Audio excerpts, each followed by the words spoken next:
ओम नमो भगवते वासुदेवाय नमः। संक्षिप्त महाभारत कथा आदि पर्व के अंतर्गत भाग 8। आज की कथा में परीक्षित की मृत्यु का कारण। श्री शौनक जी ने कहा, सूतनंदन, राजा जन्मेजय के उत्तक की बात सुनकर अपने पिता परीक्षित की मृत्यु के संबंध में जो पूछताछ की थी उसका आप विस्तार से वर्णन कीजिए। उग्र श्रवा जी ने कहा, राजा जन्मेजय ने अपने मंत्रियों से पूछा कि मेरे पिता के जीवन में कौन सी घटना घटित हुई थी, उनकी मृत्यु किस प्रकार हुई थी। मैं उनकी मृत्यु का वृत्तांत सुनकर वही करूँगा जिससे जगत का लाभ हो। मंत्रियों ने कहा, महाराज, आपके पिता बड़े धर्मात्मा, उदार और प्रजापालक थे। हम बहुत संक्षेप से उनका चरित्र आपको सुनाते हैं।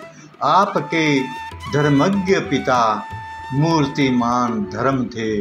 उन्होंने धर्म के अनुसार अपने कर्तव्य पालन में संलग्न चारों वर्णों की प्रजा की रक्षा की थी। उनका पराक्रम अतुलनीय था। वह सारी पृथ्वी की ही रक्षा करते थे। ना उनका कोई द्वेषी था और ना वह ही किसी से द्वेष करते थे। वह सबके प्रति समान दृष्टि रखते थे। उनके राज्य में ब्राह्मण, क्षत्रिय, वैश्य, शूद्र सभी प्रसन्नता के साथ अपने अपने कर्म में लगे रहते थे। विधवा, अनाथ, लंगड़े, लूले और गरीबों के खान पान का भार उन्होंने अपने ऊपर ले रखा था। उनकी प्रजा हष्ट पुष्ट रहती थी। वह बड़े ही श्रीमान और सत्यवादी थे। उन्होंने कृपाचार्य से धनुर्वेद की शिक्षा प्राप्त की थी। भगवान श्री कृष्ण आपके पिता के प्रति बड़ा प्रेम रखते थे। विशेष क्या, वह सभी के प्रेम पात्र थे। कुरु वंश के परीक्षीण होने पर उनका जन्म हुआ था, इसी से उनका नाम परीक्षित हुआ। वह राजधर्म और अर्थशास्त्र के बड़े कुशल थे। वह बड़े बुद्धिमान, धर्मसेवी, जितेंद्रिय और नीति निपुण थे। उन्होंने 60 वर्ष तक प्रजा का पालन किया। इसके बाद सारी प्रजा को दुखी करके वह परलोक सिधार गए। अब यह राज्य आपको प्राप्त हुआ है। जन्मेजय ने कहा, मंत्रियों, आप लोगों ने मेरे प्रश्न का उत्तर तो दिया ही नहीं। हमारे वंश के सभी राजा अपने पूर्वजों के सदाचार का ध्यान रखकर प्रजा के हितैषी और प्रिय होते आए हैं। मैं तो अपने पिता की मृत्यु का कारण जानना चाहता हूँ। मंत्रियों ने कहा, महाराज, आपके प्रजापालक पिता महाराज पांडु की तरह ही शिकार के प्रेमी थे। उन्होंने सारा राजकार्य हम लोगों पर छोड़ रखा था। एक बार वे शिकार खेलने के लिए वन में गए हुए थे। उन्होंने बाण से एक हिरण को मारा और उसके भागने पर उसका पीछा किया। वह अकेले ही पैदल बहुत दूर तक वन में हिरण को ढूंढते हुए चले गए, परंतु उसे पा नहीं सके। वे 60 वर्ष के हो चुके थे, इसलिए थक गए और उन्हें भूख भी लग गई। उसी समय उन्हें एक मुनि के दर्शन हुआ। वह मुनि थे। उन्होंने उन्हीं से प्रश्न किया। वह कुछ नहीं बोले। उस समय राजा भूखे और थके मंदे थे, इसलिए मुनि को कुछ ना बोलते देखकर क्रोधित हो गए। उन्होंने यह नहीं जाना कि यह मुनि है, इसलिए उनका तिरस्कार करने के लिए धनुष की नोक से मरा सांप उठाकर उनके कंधे पर डाल दिया। मुनि ने राजा के इस कृत्य पर भला बुरा कुछ नहीं कहा। वह चुपचाप शांत भाव से बैठे रहे। राजा ज्यों के त्यों वहाँ से पलटे पांव राजधानी में लौट आए। मौनी ऋषि शमीक के पुत्र का नाम था श्रृंगी। वह बड़ा तेजस्वी और शक्तिशाली था। जब महातेजस्विनी श्रृंगी ने अपने सखा के मुंह से यह बात सुनी कि राजा परीक्षित ने मौन और निश्चल अवस्था में मेरे पिता का तिरस्कार किया है, तो वह क्रोध से आग बुबला हो गया।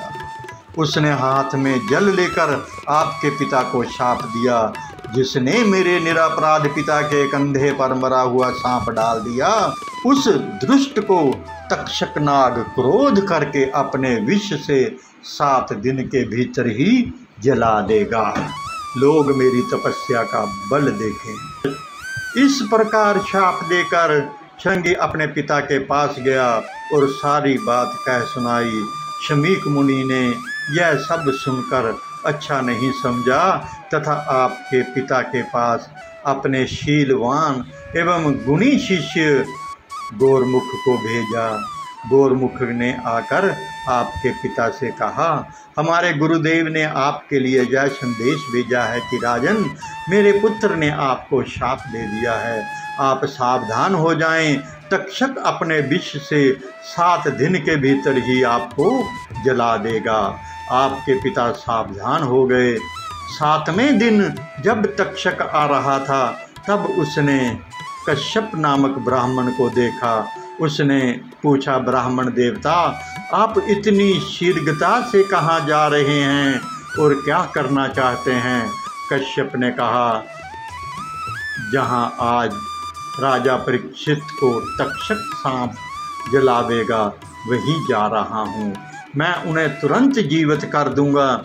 मेरे पहुँच जाने पर तो सर्प उन्हें जला भी नहीं सकेगा। तक्षक ने कहा, मैं ही तक्षक हूँ। आप मेरे डसने के बाद उस राजा को क्यों जीवित करना चाहते हैं? मेरी शक्ति देखिए, मेरे डसने के बाद आप उसे जीवित नहीं कर सकते। यह कहकर तक्षक ने एक वृक्ष को डस लिया। उसी क्षण वह वृक्ष जलकर खाक हो गया। कश्यप ब्राह्मण ने अपनी विद्या के बल से उस वृक्ष को उसी समय हरा भरा कर दिया। अब तक्षक ब्राह्मण देवता को प्रलोभन देने लगा। उसने कहा, जो चाहो मुझसे ले लो। ब्राह्मण ने कहा, मैं तो धन के लिए वहाँ जा रहा हूँ। तक्षक ने कहा, तुम उस राजा से जितना धन लेना चाहते हो मुझसे ले लो और यहीं से लौट जाओ। तक्षक के ऐसा कहने पर कश्यप ब्राह्मण मुँह मांगा धन लेकर लौट गए। उसके बाद तक्षक छल से आया और उसने आपके महल में बैठे एवं सावधान धार्मिक पिता को विष की आग से भस्म कर दिया। तदंतर आपका राज्याभिषेक संपन्न हुआ। यह कथा बड़ी दुखद है। फिर भी आपकी आज्ञा से हमने सब सुना दिया। तक्षक ने आपके पिता को डसा है और उत्तक ऋषि को भी बहुत परेशान किया है। आप जैसा उचित समझें करें। जन्मजय ने कहा, मंत्रियों, तक्षक के डसने से वृक्ष का राख की ढेरी हो जाना, फिर उसका हरा हो जाना बड़े आश्चर्य की बात है। यह बात आप लोगों से किसने कही? अवश्य ही तक्षक ने बड़ा अनर्थ किया। यदि वह ब्राह्मण को दंड देकर ना लौटा देता तो कश्यप मेरे पिता को भी जीवित कर देते। अच्छा, मैं उसको इसका दंड दूंगा। पहले आप लोग इस कथा का मूल तो बताइए। मंत्रियों ने कहा, महाराज, तक्षक ने जिस वृक्ष को डसा था उस पर पहले से ही एक मनुष्य सूखी लकड़ियों के लिए चढ़ा हुआ था। यह बात तक्षक और कश्यप दोनों में से किसी को मालूम ना थी। तक्षक के डसने पर वृक्ष के साथ वह मनुष्य भी भस्म हो गया था। कश्यप मंत्र के प्रभाव से वृक्ष के साथ वह भी जीवित हो गया। तक्षक और कश्यप की बातचीत उसी ने सुनी थी, वहां से आकर हम लोगों को सूचित की थी।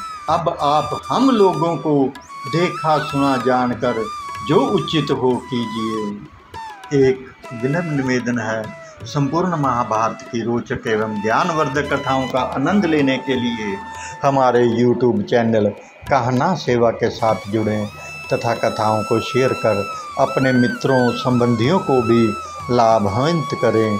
हरे कृष्ण कृष्ण कृष्ण हरे हरे, हरे राम राम राम हरे हरे। जय श्री कृष्ण।